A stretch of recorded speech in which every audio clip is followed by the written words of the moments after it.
Hey guys, how we doing? Hope you like the Andy Noto shop video we put up earlier today. That was actually shot today. We got another one we're going to put up later, teach you guys a little bit about Heims and radius rods. But here we're going back to Mohawk International Raceway. We were doing some TV on this night at MIR. Hot Wings TV was there. This is August 14th, 2009.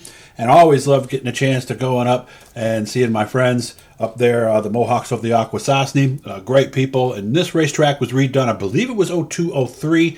Don't hold me to that. If you know that for sure, make sure to let me know. But it was the old Frogtown Speedway that was renovated. We had the Empire Super Sprints and, of course, the Dirt Car 358 Modifieds on the card on this night, as we were up in Hogansburg, right next to the Canadian border, right near Cornwall, Ontario, which you can actually see the bridge in one of the shots here in just a little bit. But as you can see, the Empire Super Sprints were in town. Jason Barney, ready to have some fun with his familiar number 87. Has a lot of good cars there. This was back when Brian McDonald was actually doing some sprint stuff for a little bit, too. There's Roy Tarbell. Oh man, this guy used to run a lot of stuff, Syracuse and everything too. He was one of the runners over at Syracuse. Nice guy.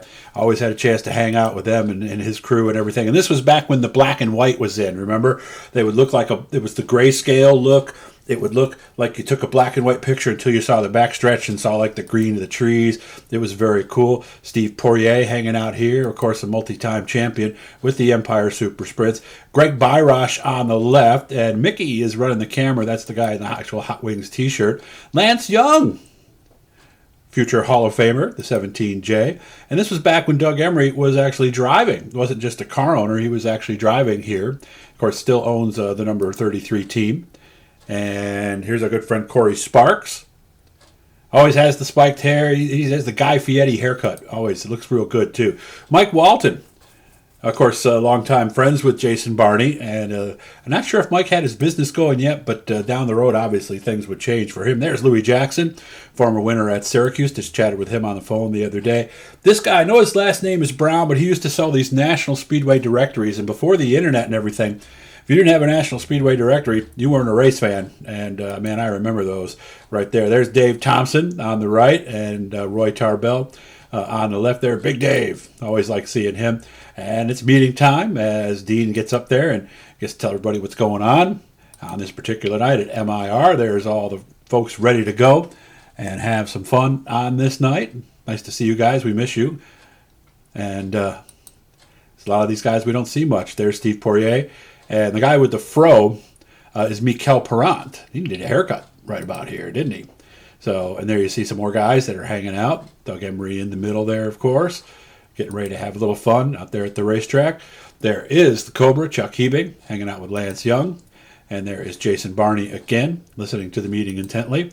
And it was almost race time. Track's got some water on it, and they are going to be having some fun here in just a little bit. Of course, you know me, I always get to the track nice and early so I can do a lot of this kind of stuff and take some pictures. This is where they come onto the racetrack. Over to the left would be where the fan grandstand is.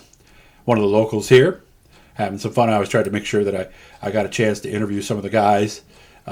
This is Todd Stewart, I believe, driving the 72. Yeah, there he is. There's Todd.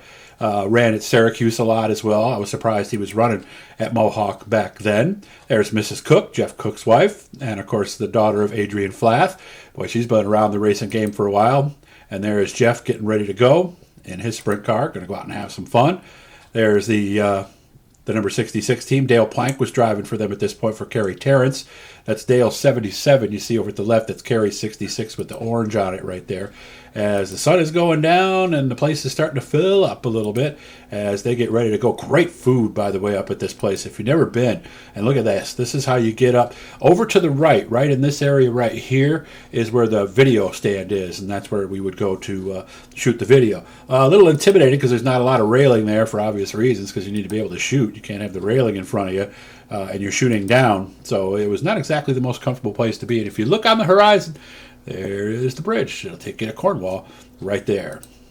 So they're getting ready, pushed off, of course. First laps of the day. And there is your winner down in Victory Lane there, as Steve Poirier ended up getting the feature win on this night.